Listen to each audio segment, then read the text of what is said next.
Sveiki, esami ir būsimi kolegos. Šiandien mes pasigaminsime skanų moliuską. Ne midijas, tai ko esame jau atsivalgę, o šitą didžiąją geldelę, kurios yra lygiai pusytė, joje turim didelį skanų moliuską. Ir jį šiandien mes užkepsime su pomidorais ir sūriu. Taigi, kaip žinia, viduje gyvena štraikas. Tai yra šaldyta, mes reikalą atsišildysim. Viduje yra apie 40 kriauklyčių, taigi šeimai, 4 žmonėms galima turėti labai įdomų vakarą. Taigi, sugrąžinsime atgal. Aš jau esu atsišildęs tam tikrą kiekį jų. Gamtoje jos atrodo va taip. Ne? Pusė geldelės. Jos yra jau beveik paruoštos, jas galima būtų valgyti iš karto atšildžius, bet mes jas truputį pamarinuosime ir kol jos marinuosis, pasigaminsim padažą. Marinavimui mums nereikia jokių gudrių dalykų. Pipirai, druska, šiek tiek pipiriukų, šiek tiek druskos, nors tai yra jūros gėrybė, bet jinai nėra sūri, šiek tiek citrinos sulčių, grinai tiek, kiek atrodo jums esant reikalinga. Ir visą šį dalyką mes paliksime 10-15 minučių pasimarinuoti. Kol marinuojasi mūsų moliuskai, pasigaminsime padažą. Padažui mums reikės puikių pomidorų. Gera pomidorų tyrė su smulkintais gabaliukais. Kuom tai yra geriau negu paprasta tyrė, nes matosi, kad pomidorai yra stambios frakcijos ir jaučiasi valgant po to pomidorinis skonis. Tai yra labai gerai. Taigi, pomidorai, česnakai, porą skiltelių gero valyto česnako, porą lašų alyvuogių aliejaus, prieskonius, kuriuos mes dėsime eigoje, taigi galim pradėti. Siūlau tai daryti puodę, kadangi, kodėl puodę?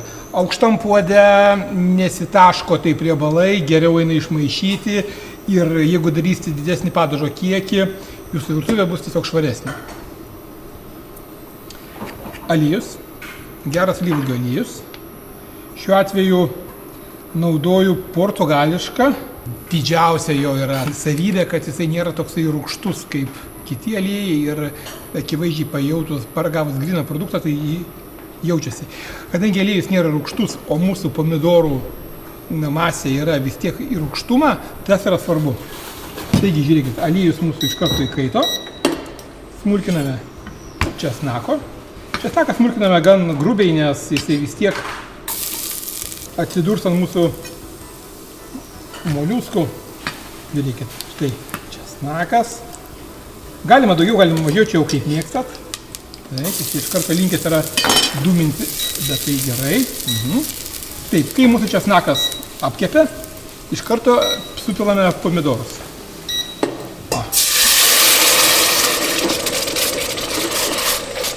Kaip ir minėjau, aukštas puodas mums padeda išvengti Vezuvijaus efekto. Tai yra, kai viskas pradeda kunkuliuoti. Alyvuogių aliejus, česnakai, smulkinti pomidorai, reikia žolelių. Mes šiuo atveju naudosime olivelo prieskonius. Tai yra daug alyvuogių, tai yra daug žolelių ir nėra druskos. Dedam gausiai, nes mums reikalinga gera aromatika. Taip. Kadangi labai mėgstu čiobrelį, aš dar įmesiu porą šakelių čiobrelio. Kągi, ir mums belieka pipirai druska. Kaip minėjau, prieskoniai buvo be druskos, reiškia reikia truputėlį pasūrinti. Ir šiek tiek papipirinti. Kągi, gautą padažą mes pakaitinsime 4-5 minutės, tiesiog, kad jisai užkaistų, užvirtų. Ir leisim jam iki 5 minučių pailsėti. Tai yra, išjungsime kaitrą ir leisim jam ramiai pabūti.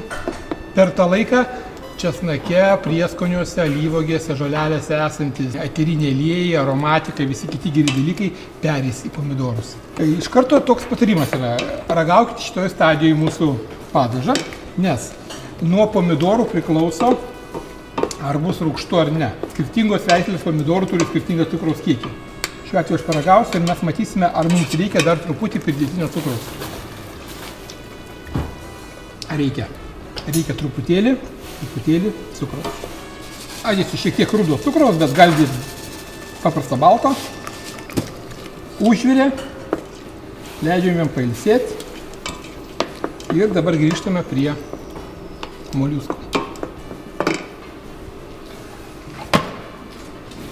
Mūsų moliuskas, kaip minėjau, išsimarinavo. Dabar mes naudosime mūsų padažą ir naudosime tarkuotą kietąjį sūrį. Aš naudosiu parmedžiano, jūs galite naudoti tai, ką mėgstat jūs. Bet mažai šeimų, kurie sūrio nemėgsta. Dabar tiesiog imsiu po šaukštelį padažo ir dėsiu ant kiautų, ant moliusko. Šiuo atveju, jeigu jūsų padažas išbėga už moliusko ribų, tai yra ne bėda, nes tai nėra patiekimo indas. Mes dar parodysim jums, kaip reikia šitą produktą patiekti. O dabar tiesiog mes norime jį skaniai užkepti. Kvepia gera Italija, gerų viduržemių.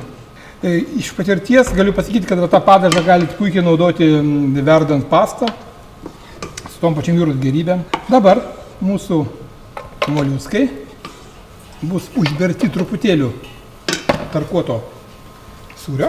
Kaip minėjau, parmedžiano redžiano naudoju aš, jūs galite naudoti tai, kaip mėgstat.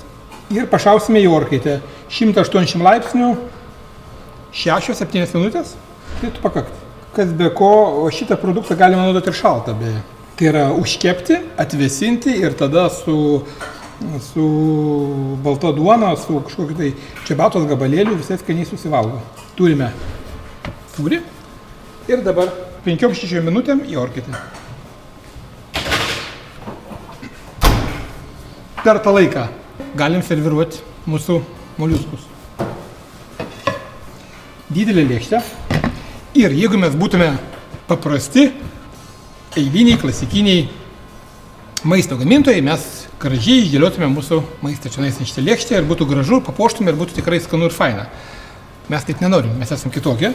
Ir galvoju, kadangi yra moliuskai su geldelėmis, reikėtų jas pateikti asociatyviai su austrimis. Jeigu mes austrijas gauname ant ledo, tai kodėl mes negalime panaudoti kažkokį tai kitą produktą, pavyzdžiui, druską.